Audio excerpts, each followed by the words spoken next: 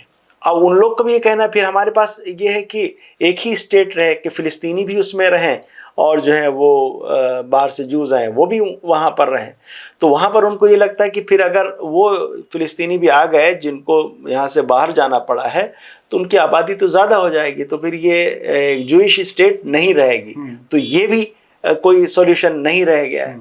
تو ان کو جب یہ لگ رہا ہے، یعنی وہ جو 2 اسٹیٹ سولوشن والا اور 1990 کے عشرے والی جو بات تھی، اس کا جو نتیجہ اور جو انجام ہے وہ سامنے ہے، تو مجھے نہیں لگتا کہ کسی کو بھی یہ کوئی خوش فہمی ہوگی کہ فلسطینی اسٹیٹ یہ اسرائیلی حکومت مان لے گی اور بننے دے گی۔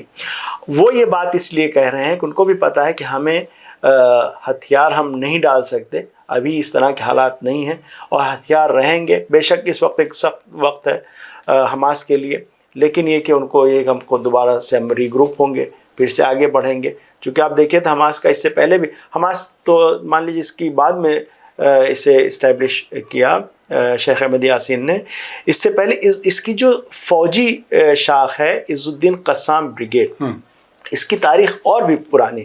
عز الدین قسام ایک سیرین لیڈر تھے، اور انہوں نے آ کے اس کی بنیاد رکھی تھی، اور جنین میں انہوں نے جنین کو جو ویسٹ بینک میں ہے اس کو اپنا مرکز بنایا تھا، اور وہاں سے اپنی ریزسٹنس شروع کی تھی۔ وہ بعد میں اس کو حملہ کر کے ختم کر دیا گیا، اور اس میں برٹش فورسز کا بھی بڑا ہاتھ رہا ان کو ختم کرنے میں، اس وقت کا دور ایسا تھا، لیکن وہ ختم ہی مگر دوبارہ بن گئی۔ تو ان کو یہ ہے کہ ہمیں ری گروپ ہونا ہے اور دوبارہ اپنے آپ کو مضبوط کرنا ہے اور آگے بڑھنا ہے۔ تو مجھے نہیں لگتا کہ فی الحال ان کو کہیں ایسا لگتا ہے کہ ہمیں، ہاں یہ جو فلسطینی اسٹیٹ کی بات کر رہے ہیں وہ اس لیے کر رہے ہیں کہ جب بھی بنے گی تو قاعدے سے بنے گی، صرف اس طرح سے نہیں کہ ایک میونسپلٹی کے طرح سے ہو کہ ایک حصہ دے دیا جائے، تو وہ جب بنے گی تو ایک دوسری صورتحال ہوگی۔ یہی چیز کئی لوگ اور بھی کہہ رہے ہیں، ایکچولی حزب اللہ کا جو اسٹینڈ ہے وہ بھی یہی ہے کہ جو قبضہ ہے وہ ختم کر دیا جائے، جب ختم ہو جائے گا قبضہ، اسرائیل کا قبضہ نہیں رہے گا، اور ڈر ختم ہو جائے گا، اسرائیل کے قبضے کا کوئی ڈر نہیں اب، تب ہم دیکھیں گے کہ اپنے اسلحے کے بارے میں کیا بات کرنی ہے۔ ہم نیشنل ڈیفنس کا جو بھی ایک دائرہ ہے اس کے تحت اس کو کہیں جگہ دے دیں گے۔ ابھی کل پرسوں ایک لبنان کے سینئر جرنلسٹ ہیں، انہوں نے لکھا ہے کہ نارتھ میں بقا ویلی کے آس پاس اس علاقے میں حزب اللہ نے برطانوی کچھ خفیہ لوگ تھے یا ڈپلومیٹس تھے، ہیلی کاپٹر انہوں نے باقاعدہ پکڑا اور ان کو ایک طرح سے 8-9 گھنٹے ڈیٹین کیا اور پھر لیبنیز حکومت کو انہیں سونپا۔ تو وہاں بھی ہتھیار ڈالنے کی کوئی بات نہیں ہو رہی، اور سرکار دباؤ میں آ کر کے کہہ دیتی ہے لیکن کر نہیں پاتی۔ تو ہتھیار نہ یہاں حزب اللہ چھوڑنے والا نہ حماس چھوڑنے والا۔ مارکو روبیو کا ایک بیان آتا ہے 3-4 دن پہلے، وہ یہ کہتے ہیں کہ صاحب امریکہ کو چاہیے، دیکھیں اسی ملک کا فورن منسٹر ہے، وہ یہ کہہ رہا ہے ہمیں یہ چاہیے کہ یہ جو ہم انٹرنیشنل اسٹیبلائزیشن فورس کی بات کہہ رہے ہیں ان میں شریک ہونے والے ملکوں کو یہ تو بتائیں کہ اس کی ذمہ داری کیا ہوگی۔ تو نتیجے کے طور پہ یہ بات آ رہی ہے کہ 2 سال جنگ ہو گئی، حماس ختم نہیں ہوا، ہتھیار نہیں چھوڑ رہا نہ حزب اللہ نہ حماس، اور اس طرف کوئی ملک آ کر کے حماس کو نہتہ کرنے کے مینڈیٹ کے ساتھ آنا نہیں چاہتا۔ بالکل، تو اس کے نتیجے میں تو سچویشن پھر بیک ٹو اسکوائر ون ہی آتی ہے۔